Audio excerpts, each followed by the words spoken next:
Welcome back to another lecture. Today, we're going to deep dive into what conflict management can mean and why it's relevant for leaders. As such, our learning objectives this lecture are to discuss what some of the sources are for conflicts, to discuss the importance of it for leaders, how to manage these conflicts, and to identify what are the different processes which we can approach conflict management. So to start, the ball on your court. Let's think about conflicts in the past. Everyone's had a conflict, at least one for sure. My question for you, and for you to discuss with your groups, is the following. What types of conflicts have you encountered at work before? And by this, I mean, what are the issues, what are the topics that you usually find yourself discussing around? After your discussion, we will look at some of the key areas in which conflicts can occur, and then go further. For the time being, though, take about 5 minutes to discuss amongst yourselves of what are the types of issues or conflicts that you've run into in your work before, and then come back. I'm sure you found that there were very different places where conflicts might occur and over different situations. For us, it's useful if we can group them in a certain categories so that we find ways in which we can approach them. So what I propose to you is that we can use this structure in which we structure our conflicts, right? It can be over strategies, the structure, organizational structure, how systems work together, our culture and our individuals. And by this I mean, and here are some examples, you're welcome to put in what you discussed. But for strategies, you can have conflicts over a lack of clarity or objects that conflict with each other. Think about SDG 6, for example. All of those different targets can, in some circumstances, work against each other and be conflictive objectives. The structure. You might have experienced this in your work where roles and responsibilities are not clearly defined or there is overlaps among them, and that usually leads to conflicts between whose responsibility, whose fault is, who is at fault when certain things don't work, right? So a structure that has gaps or overlaps will lead to conflict. Systems, obviously the complexity of systems as it increases, as you start thinking perhaps the urban system or between sectors, communication and how easy it is for communication to travel between these systems and within these systems can lead to conflict. Is there delay? Is there the appropriate type of feedback? This is one of the reasons, again, where conflicts might occur. Then we enter a little bit more of the human and personal side. We talk about culture. Different cultures might have different beliefs and different values which lead to conflict. And individuals, depending on their personalities, how they work, how they get along with others, can also lead to conflict, right? At this stage, I would like us to very specifically hone into what is known as a working culture and how this is defined in two ways. Because in my experience, this is one of the main reasons why individuals within organizations ends up having conflicts. And that's this. You can say broadly, again, this is just a framework, that there are two types of working cultures. You have a task-oriented working culture and a relationship-oriented working culture. So the task-oriented culture believes that the importance of their work or how they manage to get relationships to trust each other is through showing competence in their tasks. If I show you that I'm capable of doing something and doing it well, you will trust me, we will have a good relationship, and that way our work can flourish.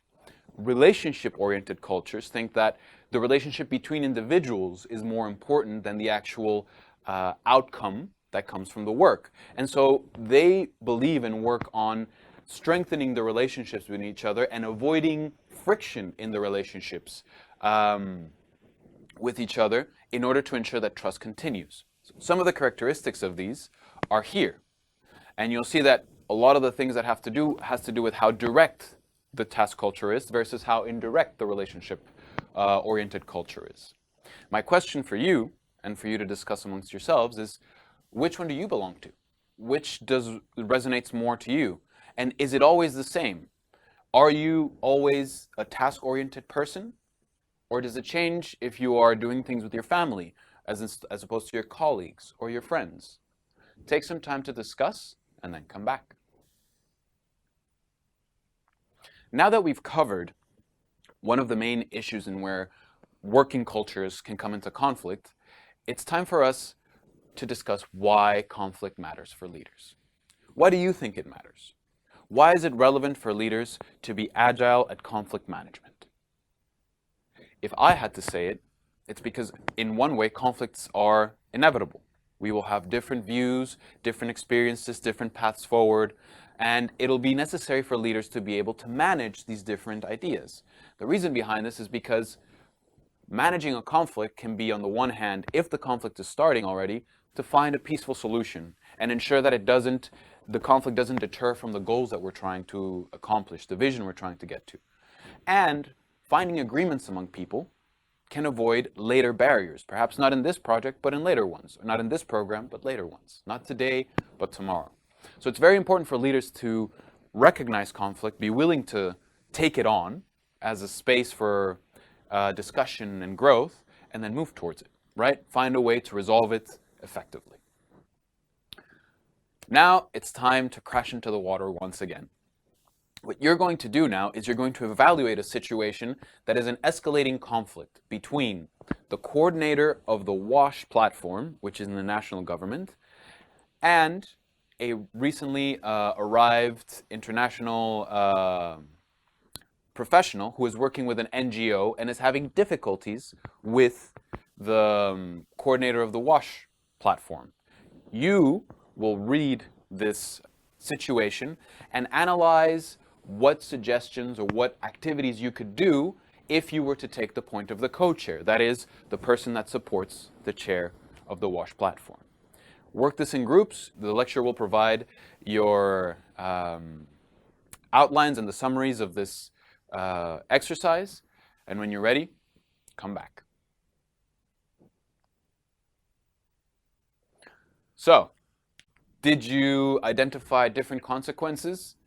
Did you think how you could solve this? What did you come up with to reduce the tension? You might have come up with different ideas of how to manage this conflict, and that's why it's relevant for us now to talk about different approaches for managing conflict. Now, this framework shows us how there are different approaches on conflict, to manage conflict, but depending on them, the amount of control that you have as a party in the conflict, if you're involved in the conflict, the amount of control you have for the outcome, and the costs required, right? So obviously, the lowest cost and the highest control you might have, or mostly highest control that you might have, is with prevention.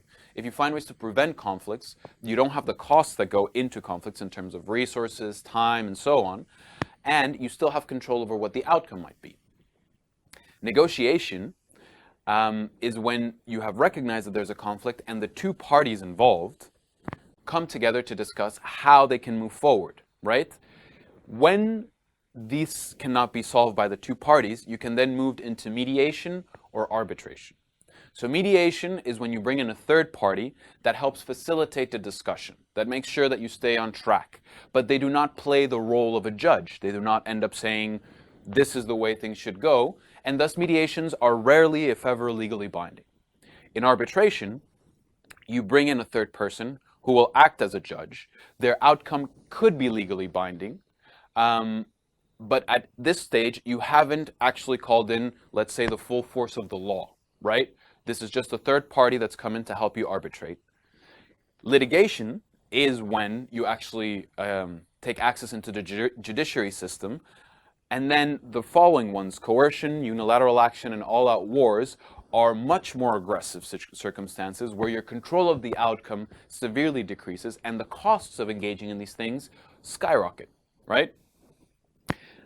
Out of these, we will be discussing more in-depth negotiation in another lecture, and an approach that leaders can use to effectively negotiate.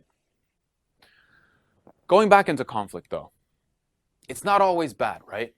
I hope you don't see that. And so what I would like to invite you to discuss for the next 5 minutes amongst yourselves is when or how is conflict beneficial? Take some time to discuss this amongst yourselves and then come back. So what did you come up with? I hope that this list that I'll present with you now can add to some of your discussions. I would like to highlight that in this list, you will see that some of the aspects also refer to releasing emotions and stress and increasing understanding. These very emotional or personal circumstances require effective leadership in some of the topics we've covered, right? Think about emotional intelligence, active listening, giving feedback. These relate to these activities. What else did you add? Well, now that we've discussed the positives and the process of conflict, what are the competences that you need to manage conflict? What are the skills, behaviors, and attitudes that as a leader you will need to manage these conflicts? Again, take 5 to 10 minutes with your class and discuss what these might be. On top of what you've discussed, these are some of the ones that I would like to highlight from my experience. The first one, we've mentioned this briefly before, the only way to manage conflict is to be willing to confront it. If you keep trying to hide it or put it under the carpet, as they say, it'll just fester and create further problems. So part of it is willingness to be open and resolve the conflict. You will see that actively listening, providing feedback, and fostering dialogue are some of the essential interpersonal skills that we've discussed in leadership. And the third one, identifying partners' needs and matching them with the appropriate solutions, is something that we will cover more in depth in the negotiation lecture. So having said that, again, I would like to thank you for coming to this lecture. Here are your key takeaway points, if you'd like to look at them. And I look forward to discussing with you this further in our following lecture. Thank you.